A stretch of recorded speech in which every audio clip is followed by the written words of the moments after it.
Hello guys, അങ്ങനെ നമ്മുടെ തുമ്പോളിപ്പള്ളി പെരുന്നാളാണ്. അപ്പോൾ പെരുന്നാളിന് പോവുകയാണ് ഞങ്ങൾ. നല്ല തിരക്കാണ്, നമുക്ക് അങ്ങോട്ട് ചെല്ലാൻ പറ്റാത്ത അത്രക്ക് തിരക്കാണ്.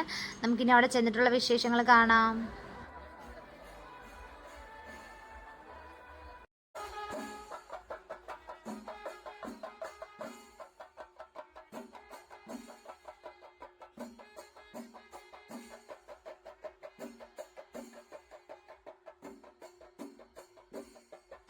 നിങ്ങൾക്ക് കാണുമ്പോൾ തന്നെ അറിയാം, നമുക്ക് അങ്ങോട്ട് പോകാൻ പറ്റുന്നില്ല. ഞങ്ങൾ ചെന്ന സമയത്ത് പ്രദക്ഷിണം കടപ്പുറത്ത് നിന്ന് പള്ളിയിലേക്ക് വരികയായിരുന്നു.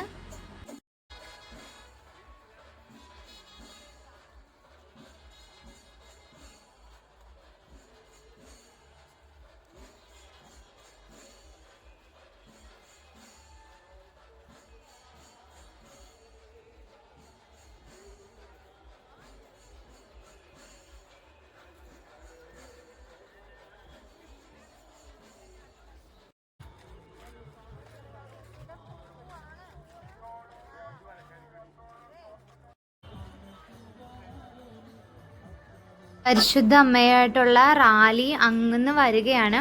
അപ്പോൾ നമുക്ക് ഇവിടെ നിന്ന പരിശുദ്ധ അമ്മയുടെ രൂപം കാണാൻ പറ്റത്തില്ല, അത് കുറച്ചുകൂടെ ബാക്കിലാണ്. അടുത്ത് വന്നാലേ നമുക്ക് കാണാൻ പറ്റത്തുള്ളൂ.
അങ്ങനെ റാലിയുടെ തിരക്കൊക്കെ കഴിഞ്ഞ് ഞങ്ങളങ്ങനെ ബീച്ചിലെത്തിയിട്ടുണ്ട്. ബീച്ചിൽ നല്ല അടിപൊളിയാണ് കാണാനായിട്ട്.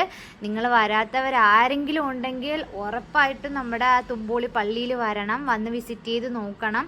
അടിപൊളിയാണ് നമ്മുടെ ബീച്ചിലൊക്കെ കാണാനായിട്ട്. ഫുൾ ലൈറ്റ് അറേഞ്ച്മെൻ്റ് ആണ്, നല്ല രസമാണ്. ഞാൻ അതിലും വഴി ഫുള്ള് ചുറ്റി നടന്ന്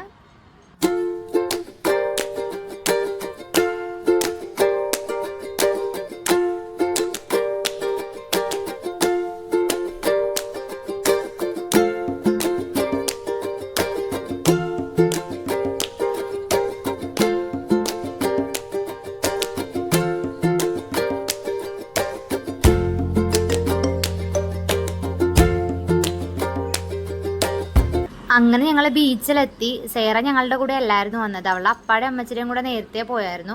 ഇവരെ കണ്ടുപിടിക്കാനായിട്ട് ഞങ്ങൾ ബീച്ച് ഫുള്ളും ചുറ്റിയിട്ടാണ് ലാസ്റ്റാണ് ഇവരെ കണ്ടുപിടിച്ചത്. സേറക്കാണെങ്കിൽ ഭയങ്കര എക്സൈറ്റ്മെൻ്റ് ആണ് അവിടെയൊക്കെ കണ്ടിട്ട്. എന്ത് വാങ്ങണം എന്ന് പോലും അറിയില്ല. എന്തൊക്കെയോ വേണ്ടിയ സാധനങ്ങളൊന്നുമല്ല, വേണ്ടാത്ത എന്തൊക്കെയോ സാധനങ്ങളൊക്കെ വാങ്ങി കൈ പിടിച്ചിട്ടുണ്ട്. ഞങ്ങൾ ചെന്നപ്പോൾ തന്നെ കുറേ സാധനങ്ങളൊക്കെ വാങ്ങിച്ച് കൈ പിടിച്ചിട്ടുണ്ടായിരുന്നു. പിന്നെ അത് കഴിഞ്ഞ് ഞങ്ങൾ അവിടെ ഒരുപാട് സമയം ഞങ്ങൾ ബീച്ചിലിരുന്നു. അപ്പം നമ്മുടെ ഒരു കസിൻ്റെ കടയൊക്കെ അവിടെ ഇട്ടിട്ടുണ്ടായിരുന്നു. ഞങ്ങൾ അവിടെയൊക്കെ പോയി അങ്ങനെ മുട്ട ബജ്ജിയൊക്കെ മേടിച്ച് കഴിച്ച് കുറേ നേരം ഇരുന്നു. അത് കഴിഞ്ഞ് ഞങ്ങൾ കുറേ കഴിഞ്ഞപ്പോഴാണ് ബീച്ചിൽ നിന്ന് ഞങ്ങൾ പള്ളിയിലോട്ട് പോയത്. അങ്ങോട്ട് പോകാനായിട്ട് നല്ല തിരക്കായിരുന്നു. കുറേ നേരം ഞങ്ങൾ ലാഗ് അടിച്ച ശേഷമാണ് അവിടെ എത്തിയത്. ബീച്ചിൽ തന്നെ ഇരുന്ന് കഴിഞ്ഞപ്പോഴത്തേക്കും കൊച്ചിനും ബോറടിച്ച്, കൊച്ച് വീട്ടിൽ പോകണം വാ പോകാം എന്നൊക്കെ പറഞ്ഞ് ബഹളം വെക്കാൻ തുടങ്ങി. അപ്പോഴത്തേക്കും പിന്നെ ഞങ്ങളുടെ അടുത്ത് തന്നെ ഒരു കുലുക്കി സർബത്തിൻ്റെയൊക്കെ കടയുണ്ടായിരുന്നു. അവിടുത്തെ പിള്ളേർ പാട്ടൊക്കെ ഇട്ട് ഡാൻസ് ചെയ്യുമായിരുന്നു. അപ്പോൾ അത് കണ്ടപ്പോഴത്തേക്ക് ഇയാൾക്കും ഭയങ്കരമായിട്ട് ഒരു ഡാൻസൊക്കെ കളിക്കാനായിട്ടുള്ളൊരിത് വന്ന്. അതുവരെ വീട്ടിൽ പോകണം എന്നും പറഞ്ഞ് ബഹളം വെച്ച ആളാണ്. അത് കണ്ടപ്പോഴത്തേക്കും ഓക്കെ ആയിരുന്നു. പിന്നെ അതിന് ശേഷം ഞങ്ങൾ പള്ളിയിൽ ചെന്നപ്പോഴത്തേക്കുമാണ് ഈ റൈഡിൻ്റെ സംഭവമൊക്കെ കണ്ടത്, കറങ്ങുന്നതും. ഈ ആകാശത്തൊട്ടിലിൽ കയറാൻ വേണ്ടിയിട്ട് കുഞ്ഞിന് അവൾക്ക് അത് കണ്ടപ്പോൾ അതിൽ കയറാൻ വേണ്ടിയിട്ട് ഭയങ്കര ബഹളമായിരുന്നു. പക്ഷേ അതിലൊന്നും കയറ്റിച്ചില്ല. ഞങ്ങൾ വേറെ റൈഡിലൊക്കെയാണ് കയറ്റിച്ചത്. അതിൽ ഇയാളെയും കൊണ്ട് കയറാൻ ഞങ്ങൾക്കൊരു പേടി. അത് കാരണം ഞങ്ങൾ അതിൽ കയറി, കുഞ്ഞിനെ അതിൽ കയറ്റിച്ചില്ല. ഞങ്ങൾ അവളെ വേറെ ഈ ചെറിയ മറ്റേ കാറിൻ്റെയൊക്കെ ഇങ്ങനെ റൗണ്ട് ചെയ്യണ റൈഡൊക്കെ ഉണ്ടായിരുന്നല്ലോ, അതിലാണ് ഇയാളെ കയറ്റിയത്. ഞങ്ങൾ ആകാശത്തൊട്ടിലിൽ ചേട്ടന് കയറണമെന്ന് ഭയങ്കര ആഗ്രഹമായിരുന്നു. അങ്ങനെ ഞങ്ങൾ ആകാശത്തൊട്ടിൽ കയറി.